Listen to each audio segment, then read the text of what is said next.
Hi, my name is Anh Dam. I'm a manager, educational project designer, and educator. I've led and supported teams that helped over 60,000 individuals learn new skills and understand technology and its impact on our lives. I've co-founded Kids Code Fun programming school for kids and youth, and I also helped settle Girls Code Fun Foundation that supports women, children, and especially girls in learning new digital skills. When I first started preparing for this meeting, I thought that I'd like to share some creative ways to engage your students and to keep the online learning fun. But then I met with students 2 weeks ago. I had a workshop with teenagers aged 14, 15. I talked to them about how they experience online learning, and I asked them what they need now. What are their most important needs in this COVID era? And most of them said that what they need is they just need rest and they need to be hugged. So basically what they need is the same thing that we need nowadays. We are tired of this digital experience. We are stressed about what's going on around us. So we need rest and we need to feel connected because there are not so many opportunities for us now to connect with other people, to meet them, and to enjoy the relationships that we have in our lives. And I'm not able to completely change the system we're in right now, which forces you and forces students to be in front of cameras and in front of your screens hours and hours per day. And I can't switch the pandemic off, even though I really wish I could. So what I thought I could share with you today is some ideas, some strategies, how to keep being sane, how to not go crazy in this digital era, knowing that we do need to be in front of our computers, and share with you ideas you can share with your students to help them take care of their digital well-being. I also want to share with you ideas how you can implement small changes, how you can take small steps to make your classes, your online classes, engaging, but at the same time responding to the needs of your students, which is to be more connected with each other and to also have a little bit of rest from screens and from online presence. To show you an example of how our online interactions can be a little bit modified, so we don't have to be engaged in using cameras and in being in front of the screen, I want to ask you to actually not look at the screen during this presentation. Please just sit in front of a window or look at your plants and just follow my voice. And if you want to make some notes, I encourage you to turn off the screen and just leave the voice and make those notes on a piece of paper, the old way.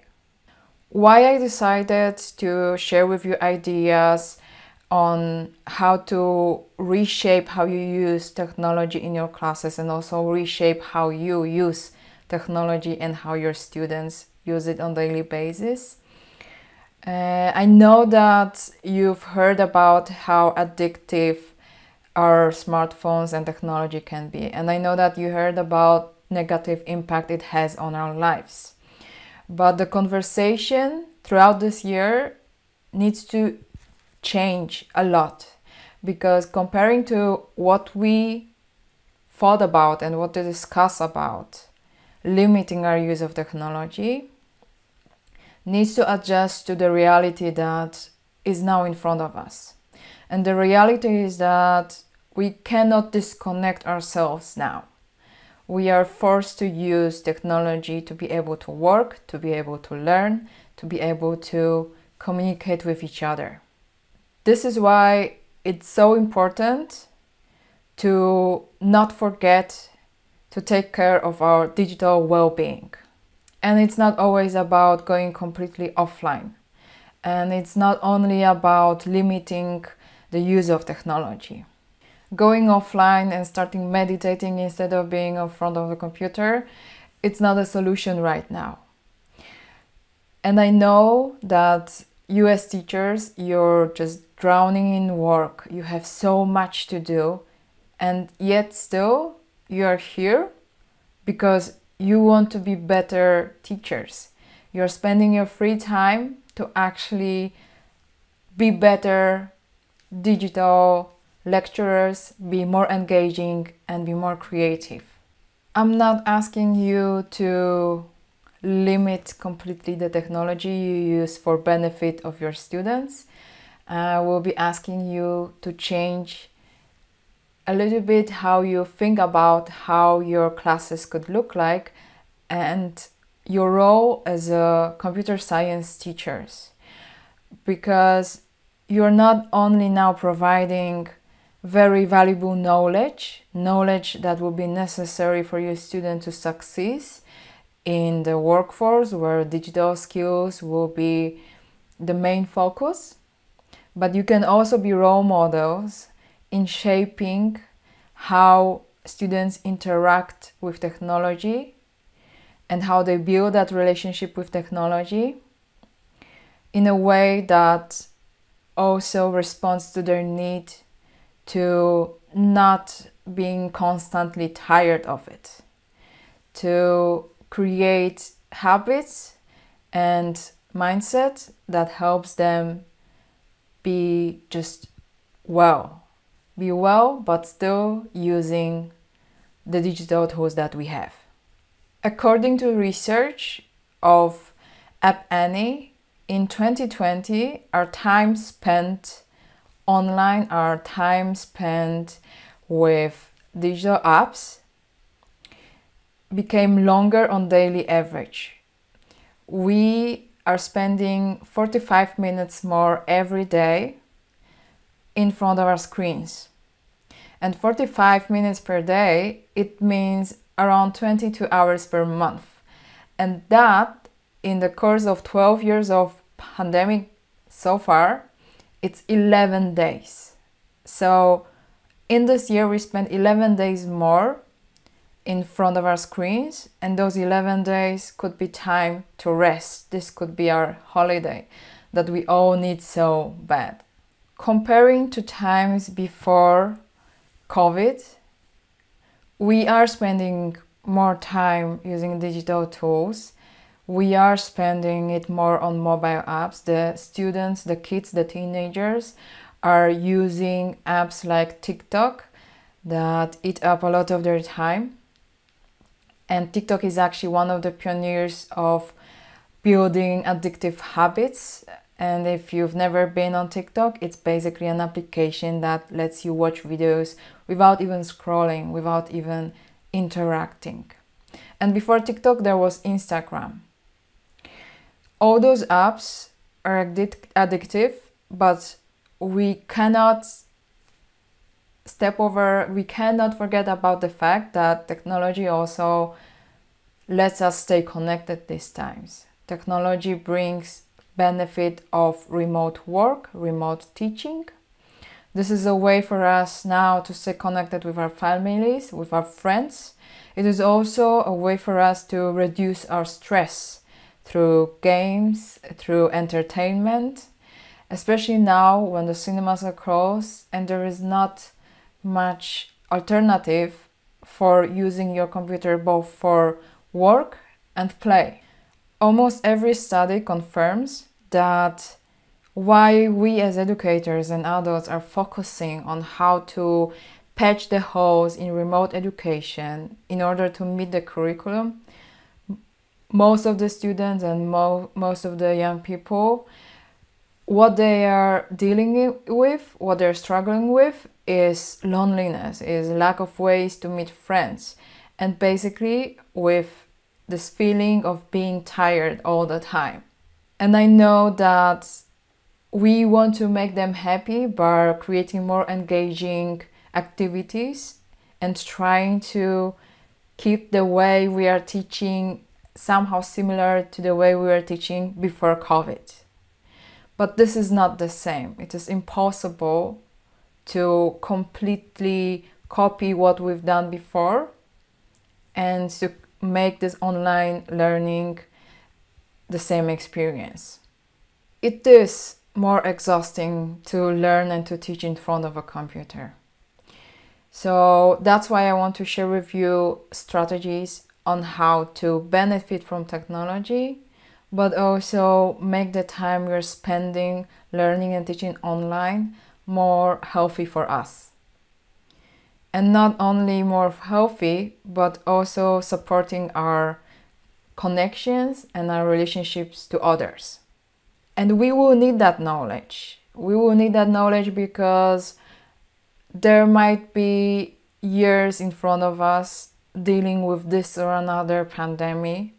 And in the future, your students, they will not need those digital skills that you're teaching them when they work, when they learn, but they will also need in the future that will be so dependent on technology, they will need the skills to manage this relationship with technology so that they are not drained every day by remote work or by work just in front of the screen. So how do we switch from thinking only about how can we be better at digital teaching and switch it to thinking about how we can be good digital teachers, but at the same time create environment and circumstances for our students to still have energy and to still be able to participate without being so tired of the screen. Today, I hope you understand what is digital well-being, why some strategies like digital detox are not the best solutions, and how to implement small changes, how to use some activities in your lessons to let your students be just a little bit disconnected and more in real non-digital life while they study with you. The most common understanding of digital well-being is that it is a way of limiting amount of time we spend in front of our screens, especially using our mobile devices. That means that it requires us to understand how much and how we use technology and then try to limit the time we are spending using it, because it's shortening our attention spans, it's harming our productivity, it causes stress, and it can manipulate our levels of dopamine to create addictive behaviors. So what are the strategies that can help us? The most common way, as I mentioned, is to limit your time and take control over your smartphone and set some boundaries. It is very useful for this step to understand how much time you spend on different applications.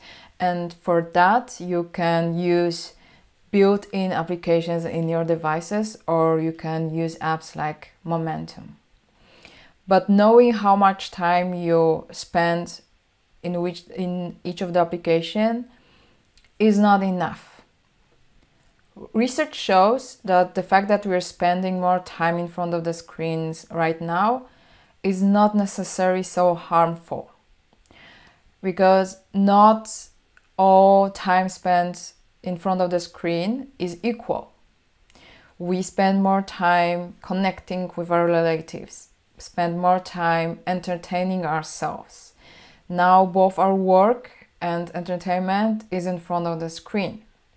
So The next step after understanding how much time we spend with our devices is understanding which activities are harmful for us, which of them create stress, and which of them are helping us stay connected and bringing us joy. Scrolling through social media like Instagram can create feeling of envy and loneliness. A study in UK in 2017 showed that the teenagers actually said that Instagram is their worst app because they look at all those perfect lives, and this is something that they cannot have in their own lives. So they have such high expectations of how their reality should look like, but they're not able to meet that. But on the other hand, some applications like TikTok might create communities and space to promote body positivity and to create a feeling that you are not alone, that there are others like you who have similar hobbies, similar issues, similar passions. The same goes for games. They can eat up a lot of our time, they can be addictive, especially those games that are using dark patterns. And the dark patterns are used to create addictive habits so that you cannot turn off your game and you just want to continue playing. On the other hand, games can help us de-stress. There is a reason why during COVID times, sales of PlayStation rose very quickly, because we were looking for different ways to entertain ourselves. Our goal should be to find our own personal tech balance and also help our students create that tech balance. One of the exercises that you can create and you can ask your students to do is to first see how much time they're spending on each of the apps, but also make notes of how they feel using those applications. They can create kind of a diary where they note what they used, how they felt about it. And you can do the same for yourselves. Those emotional check-ins with yourself will help you understand which activities you can limit and which activities are bringing you great value, so that you can focus on those more. There are a lot of great resources and courses and instructions on how to follow up on the self-diagnosis and change settings of your devices that will help you change your habits. And I will be sending you links to some of them, and especially the one that I especially recommend is resources from Center for Humane Technology, where you can find an online course on digital well-being. Yes, I know it's funny that we can actually learn online how to take care of our overwhelming online presence. Except for self-diagnosis and understanding which activities bring us joy and focusing on those, we can also work on reducing our stress and reducing our students' stress connected with being in front of a screen and being in front of a camera. Stanford's research recently showed that being in online meetings can be even more exhausting than participating in face-to-face meetings. And there are many reasons for that. Remember that our brain, being in front of a computer, needs to process so much information. We have to look at so many icons, symbols. We have to understand them and choose the right ones to be able to navigate throughout our software. Our brain is already overwhelmed with all the information it has processed, and one of the things that we are not used to is that it is not natural for us to look at our own face for such a long time. This is why one of the reasons to limit Zoom fatigue, which is being tired of participating in online meetings, is to minimize your own picture, your own video. Focus on others. And as you focus on others, remember, especially during one-on-one meetings, that it is not natural for us to have someone's face in front of us so close up for such a long time. In natural environment, not the digital one, we usually have someone's face very close to us when there is a very intimate situation or there is some kind of conflict or aggression. Someone is very close to us. This basically triggers your brain to be more aware and to be more ready to do something, to react. So if you can, for example, invest in a wireless keyboard to keep your distance from the screen, or just make the video of others and the picture of others smaller on your laptop, this is one of the ways just to help your brain process what it sees. The way you can limit the time in front of a screen for your students is, for example, to create activities that require them to focus on something outside of the screen. If you are teaching how to use Scratch application, which is a programming tool, then you can ask your students to work in groups or pairs, to engage in communication and to create this opportunity for them to connect.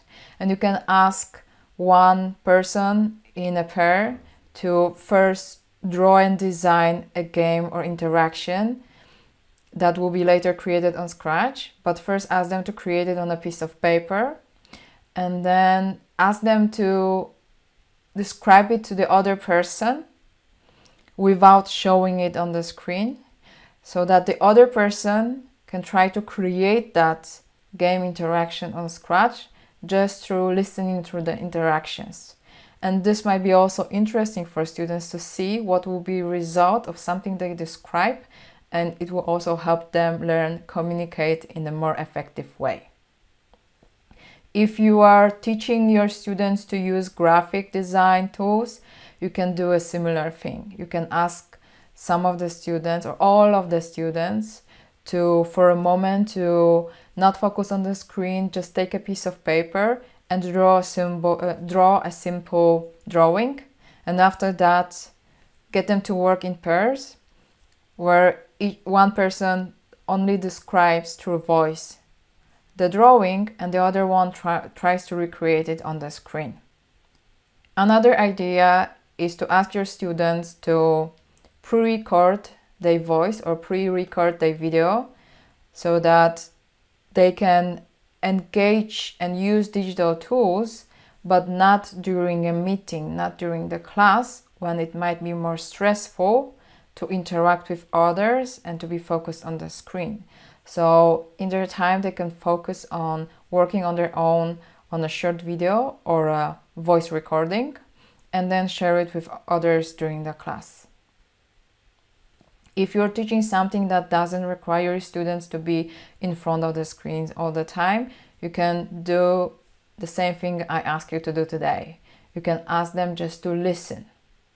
And if you want to make sure that they were focusing and they were actually listening to what you say, you can ask them to make notes on a piece of paper during the conversation, during the lesson, and then just take a picture of it and share it with you. These are some strategies and some ideas for activities that can help you limit the time you need to spend in front of a computer.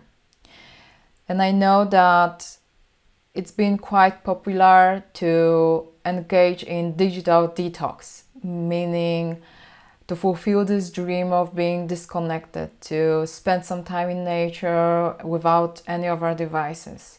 This is one of ideas, a great idea to recover, but it's not a strategy that is a long-term strategy. It is basically setting a very extreme goal that you need to achieve in a very short time. It doesn't bring the long-term benefits that you can have if you try to balance the relationship instead of just cutting it off. We don't need to think about technology and the time we spend with technology as an addictive toxin that we have inside our bodies and we have to somehow expel it. It's not going to work. We will be using technology. So what we can do is try to find this individual balance based on our understanding of what we need and what brings us joy, and just that, to spend more time on the things that are useful for us, that are beneficial for us, and limit those that bring negative emotions. Remember that building your digital well-being is not a state. This is not something that you can quickly and completely fulfill and achieve and don't have to worry about it. It's a process. You can start with small steps and you can give yourself time to adjust. We've already went through a year where we were forced to change our habits so quickly and so drastically. You don't need to force yourself so much, and you don't need to force your students so much. One of the steps that I think that are very important in understanding well-being and also creating space for ourselves and for our students to be well in digital era is to first accept that we are all tired. Accept that you will not always come up with the most engaging and creative task. Your lessons will not always be perfect. And sometimes, maybe quite often, you will just take a shortcut and you will create something basic. This is also one of the ways to give yourself time to recover. Remember to accept that also in your students. It is so difficult for them to be engaged, motivated, and focused all the time in front of a computer. Accept that they are tired too. And they might not be engaged as you want them to be engaged, simply because they're stressed about everything that is going around them. Just as we are stressed, as we need recovery. Don't be too hard on yourselves. Don't be too hard on yourselves when you are not able to cut all of the addictive habits, because this is fight between you as an individual and algorithms and technologies that were created by groups of well-educated people who focus all their attention on solutions that will take away your time and will simply make you addictive. So when you lose your battle of limiting time you spend on the game, don't be so harsh on you. Just take small steps. For now, just start with a very simple one step. Whichever you choose from what I've shared with you. In a moment, I will be able to engage with you and we are going to discuss this. And I'd like you to be able to share with me what first small steps you'd like to take to build your digital well-being. Before that, just to recap everything I've shared with you today, we are trying to be better at online teaching, be more creative, but we might forget that what our students need is actually rest from the stress that online presence causes. And they need connection. They need opportunities to connect with other students and peers.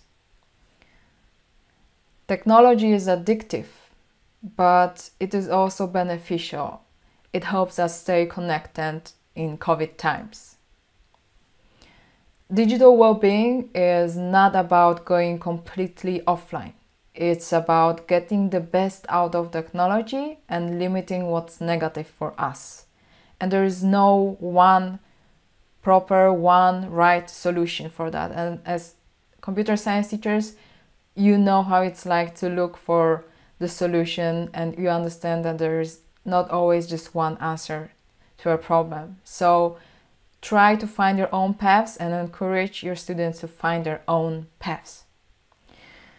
Detox is not a long-term solution. It's a short-term solution. So the steps we can take to build the balance is to understand what brings us value and what makes us feel tired or feeling lonely or feeling less valuable. You can do that through exercises on trying to understand how much time you spend on each of the applications, and also noting how you feel when you're using those. Try to reduce stress, the online stress of meetings, and try to introduce rest from online presence in front of the screen by creating exercises that encourage you to switch off the camera and focus on something outside of the screen. You can start the lesson with asking students just to look for a moment at the window and not at the screen. You can create exercises when they first have to imagine, draw, design something on a piece of paper and then read it to someone else to create it on the screen. You can ask them to pre-record their video or their voice so that they don't have to feel stressed during the interaction during a Zoom meeting, but they can create something in a fun way and share that with you during the class. Remember that digital well-being is not a state, it's a process. And give yourself time to create that balance. Thank you, and I'll talk to you in a moment.